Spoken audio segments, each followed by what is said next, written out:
On March 3, 1989, 13-year-old Kelly and Tynese was put in charge of babysitting her 8-year-old brother, Richie, at their home in Valley Stream, New York. When the phone rang that afternoon, Richie picked it up, and a man calling himself John asked to speak with his sister. After Kelly took the call, she told Richie that she needed to step out to go see someone. She did not return, so Richie went searching through the neighborhood for her and learned that Kelly was seen entering the home of a family named the Golubs. When Richie tried knocking on the Golubs' door, no one answered. The next day, police conducted a search of the Golub residence. They found Kelly's body wrapped in a sleeping bag inside a closet. She had been raped and strangled to death before her body was mutilated. At the time Kelly was seen entering the Golub residence, there were 4 people in the house: 14-year-old John Golub Jr., 2 of John's friends, and John's 21-year-old bodybuilder brother, Robert.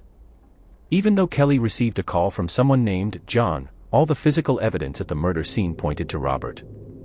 While there was suspicion that John Golub Jr. might have been involved in the crime, Robert was the only one charged. He was convicted of second-degree murder and received a sentence of 25 years to life in prison. Robert spent the next 2 decades maintaining that he was framed but finally came clean during a parole hearing in 2013. He claimed that he accidentally knocked Kelly down some stairs before attacking her in a fit of rage brought on by anabolic steroids. In spite of this confession, Robert Golub's attempt at parole was rejected.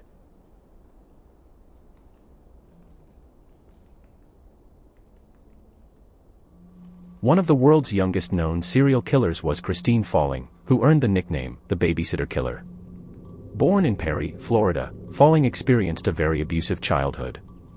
Her mental instability was apparent from an early age when she started strangling cats and dropping them from high places to see if they actually had 9 lives. On February 25, 1980, 16-year-old Falling was babysitting a 2-year-old girl named Cassidy Johnson when the child was suddenly taken to the doctor's office with a brain inflammation.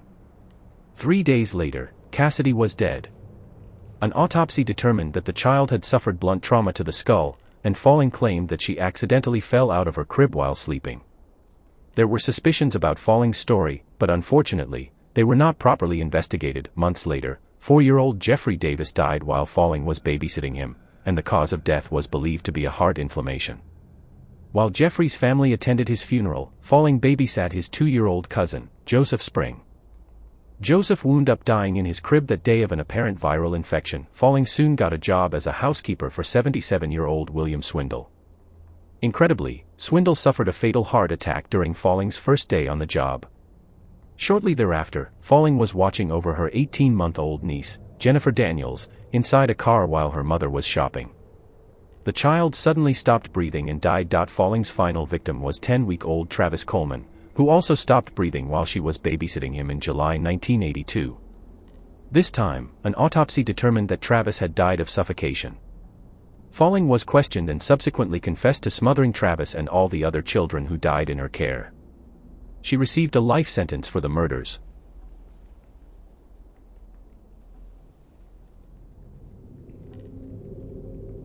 On August 10, 1999, Sheila Clendenning was babysitting 20-month-old Katelyn Rivera-Helton in Delaware County, Pennsylvania. All of a sudden, a man broke into her home and attacked her.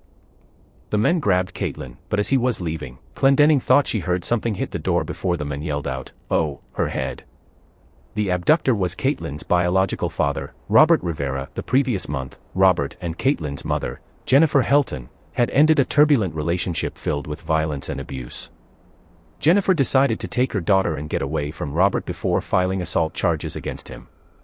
After Jennifer and her aunt attended Robert's preliminary court hearing on August 10, he attacked both women in a convenience store parking lot. He then drove to Sheila Clendenning's house to abduct his daughter. Throughout the course of the day, Robert repeatedly phoned Jennifer, telling her he wanted to meet, but he would always take off before the meeting could take place. During their final call together, Robert told Jennifer, "Katelyn is going to heaven and I'm going to hell." When Robert was arrested, Katelyn was nowhere to be found, and he claimed to have given the child away to an unidentified woman. A gas station employee reported seeing Katelyn inside Robert's vehicle when he stopped for fuel, but when Robert returned to the same station 2 hours later, his daughter was no longer with him. After Katelyn's clothing was recovered, Robert was charged with Katelyn's abduction and presumed murder. While Robert was incarcerated, an inmate allegedly heard him admit to suffocating his daughter. Even though he never formally confessed to the crime, Robert was convicted of second-degree murder and sentenced to life in prison. Katelyn's remains have never been found.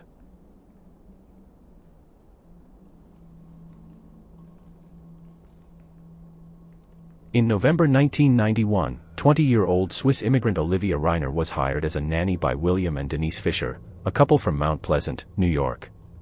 She was entrusted with babysitting their 3-month-old infant daughter, Christy. On December 2, only weeks after Riner was hired, the Fishers' home caught fire in 3 separate places. At the time, Christy was napping in the nursery, and the child lost her life when flames engulfed the room. Police soon discovered evidence of arson and came to the horrifying conclusion that Christy had been doused with paint thinner and deliberately set on fire. Even though no physical evidence implicated Riner, there were also no signs of anyone else being in the house at the time the fires started. Authorities concluded that Riner had to be responsible, so she was charged with murder and arson. However, the prosecution could not come up with a possible motive for Riner, and her defense team turned suspicion in another direction. Almost immediately after the fires started, William Fisher's daughter arrived at the scene alongside her boyfriend, John Gallagher. Gallagher claimed that he ran into the nursery with a fire extinguisher and tried to put out the flames to save the child's life. However, an arson expert poked holes in Gallagher's story by stating that he found no trace of fire extinguisher foam at the scene. The defense tried to paint Gallagher as the possible culprit, and the strategy worked, as this created enough reasonable doubt for the jury to find Olivia Riner not guilty of all charges. To this day, debate still rages on about who really murdered Christy Fisher.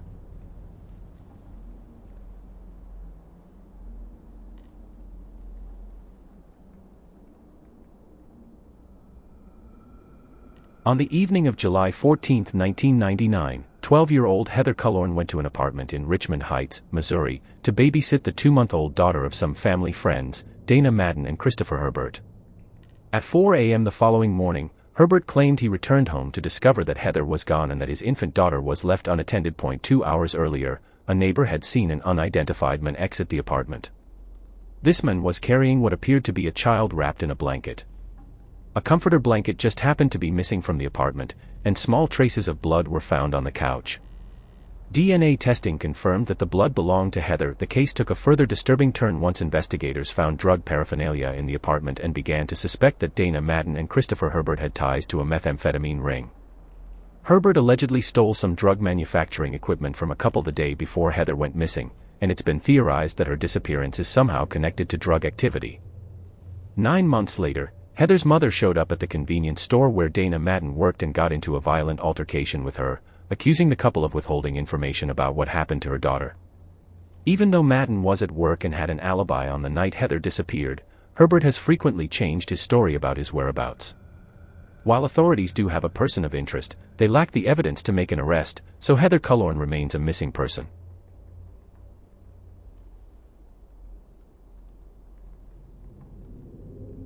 In 1964, 14-year-old Pamela Mason posted a flyer at a laundromat in Manchester, New Hampshire, advertising her services.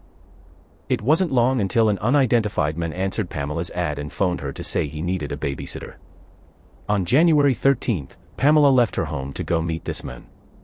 8 days later, she was found dead in a snowbank.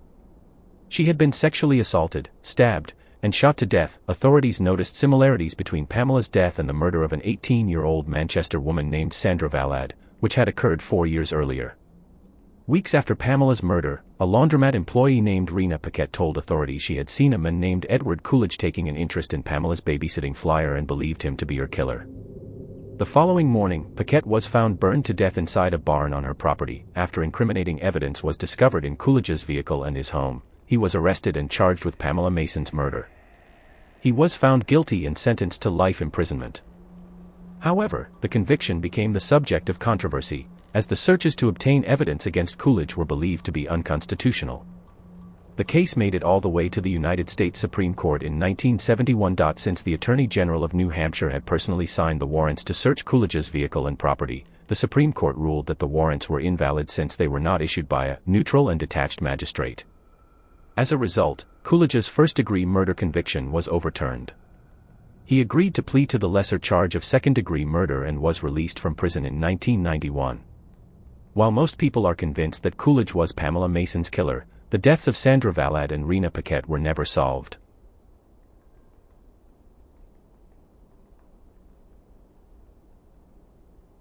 In November 2009, a bizarre babysitting story unfolded in Chipley, Florida, when 7-month-old Shannon Dedrick disappeared from her home. At the time, Shannon's babysitter was Susan Baker, the half-sister of Shannon's father. 5 days later, Shannon was found alive inside a wooden box in Susan's home. Susan claimed that she'd kidnapped the child to protect her from her drug user parents. Nevertheless, Susan was convicted on numerous felony charges and sentenced to 25 years in prison. This would not be the only suspicious disappearance to occur while Susan Baker was looking after a child. Over 20 years earlier, Susan was employed as a babysitter by James and Linda Baker, but the couple's marriage dissolved when James was discovered to be having an affair with Susan. James was subsequently awarded custody of his children, 6-year-old Nina and 3-year-old Paul. By 1987, James was married to Susan, and they lived with the 2 children in Beaufort, South Carolina. On March 5, Susan was babysitting Paul and claimed to have fallen asleep after putting Paul down for a nap. When she woke up, Paul was gone from the house. Around the same time, a family services office received a phone call from an unidentified woman who claimed to have taken Paul. However, suspicion turned towards Susan once it was discovered that both Baker children suffered constant abuse at her hands. Though there was never enough evidence to indict Susan for Paul's disappearance, she was sentenced to 10 years in prison for abusing Nina, but her sentence was suspended after only serving 80 days. Even though Susan Baker is now back in prison for another crime, she continues to remain silent about what happened to her former stepson.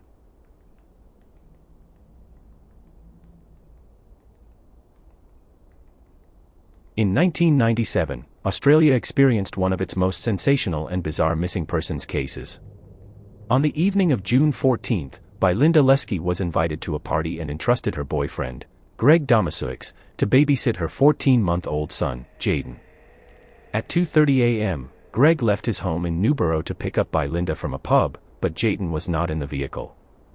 Greg told Linda that Jaidyn was in the hospital following a minor accident, but since she was intoxicated, Greg convinced her it would not be a good idea to visit her son until morning.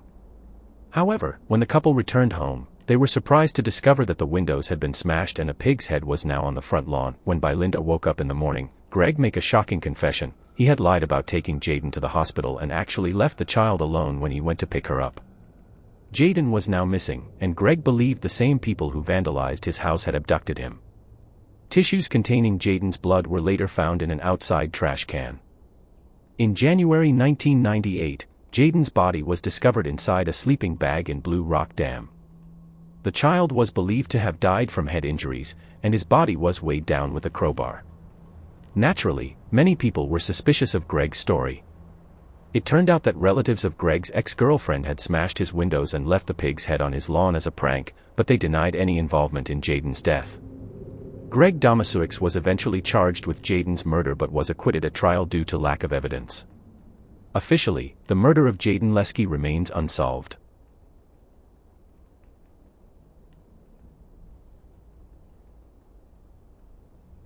On the evening of February 11, 1976, 14-year-old Lori Jean Lloyd was scheduled to spend the night babysitting at a residence in Kettering, Ohio, and was accompanied by one of her friends.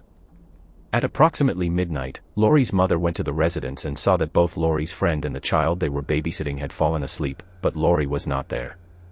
When Lori's friend woke up, she claimed that Lori had stepped out to walk to a nearby 7-Eleven, but she apparently never returned.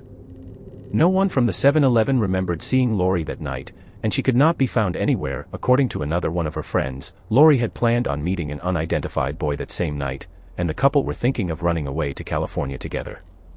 This story has never been verified, but it seemed unlikely that Lori ran away voluntarily since she left all her personal possessions behind. The case took a bizarre turn in 1980 when Lori's family watched a California-produced documentary about drugs and thought they saw a girl resembling her in the background of a scene. Even though it is standard practice for documentaries to get their subjects to sign release forms, the production company could find no paperwork for Lori or any other young woman who might have appeared in that particular scene. After nearly 40 years, Lori Jean Lloyd remains a missing person.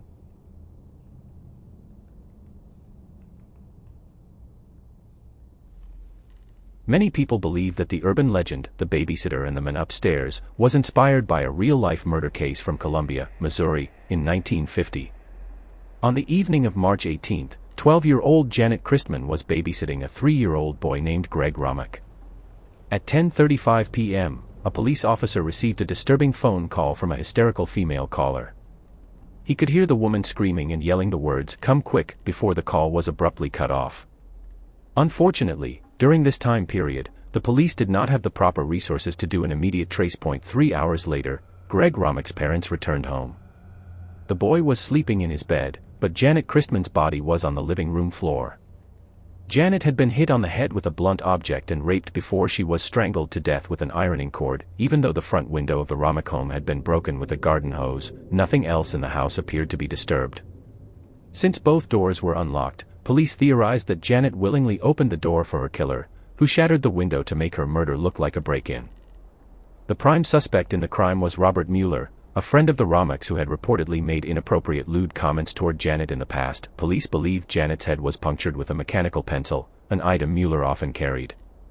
Mueller was questioned by police, but since they detained him under questionable circumstances, a grand jury ultimately decided not to hand down a murder indictment.